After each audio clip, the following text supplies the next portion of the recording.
So welcome back, folks. Today, Grand Theft Auto, the Definitive Edition, was actually updated for the first time, I think, in 3 years, maybe, to version 1.07. A bit of a surprise update. However, I do want to add some context here.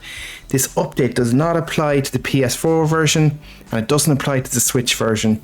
It only applies to the PS5 version, and I believe the Xbox versions are cross-gen support, so they would support Series X. So if you're on Series X, I believe it will work there, and it also applies to PC. But there's important context, and I actually kind of find it a bit shitty if you own the physical version of the PS4. Specifically, this upgrade will not work.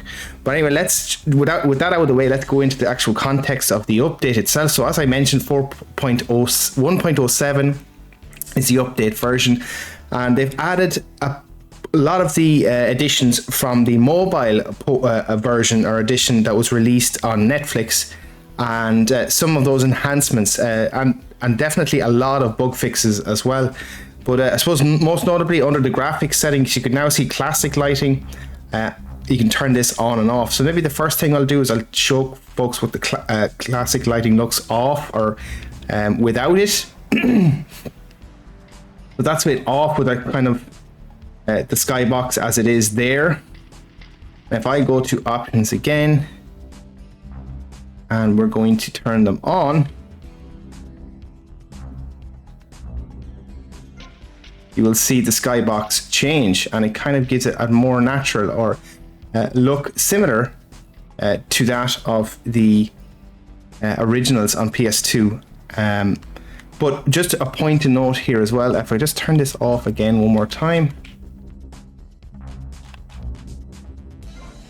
you can see in the distance, that draw distance has been expanded when you turn it off, but you can see all the buildings, whereas when you turn it back on, and if you look at that building in the distance,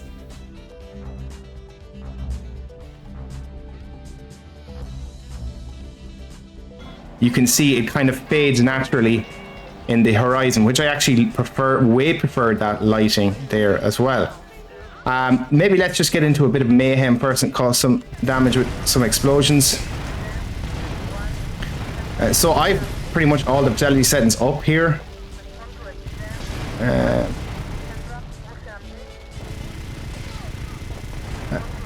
But it should be running on an unlocked frame rate. I'm actually playing on the PS5 Pro to note as well. I think the easiest accessible way to play this is if you had a GTA Plus subscription, and if you were planning maybe to play this for a month, you're planning to maybe play this, maybe get the subscription, cancel it, play for a month, or either that, but seriously wait for a wait for sale.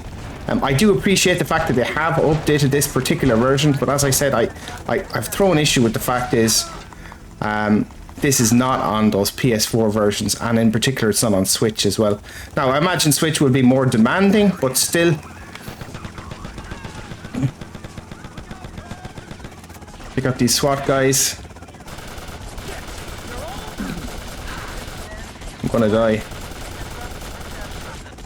I'm dead. So anyway, as I spawn there again, yeah, so there's definitely some pros and cons to this. I would absolutely not recommend anyone pay 60 quid to pick this up right now, and that's the price of it on digital stores.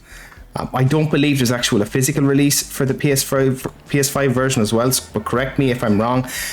There's another good example of the way better lighting, I feel, and ambience to that skybox, which kind of changes the visual look of this vastly from what it was originally. Again, I think maybe for context here, let's turn that off so people can see that difference.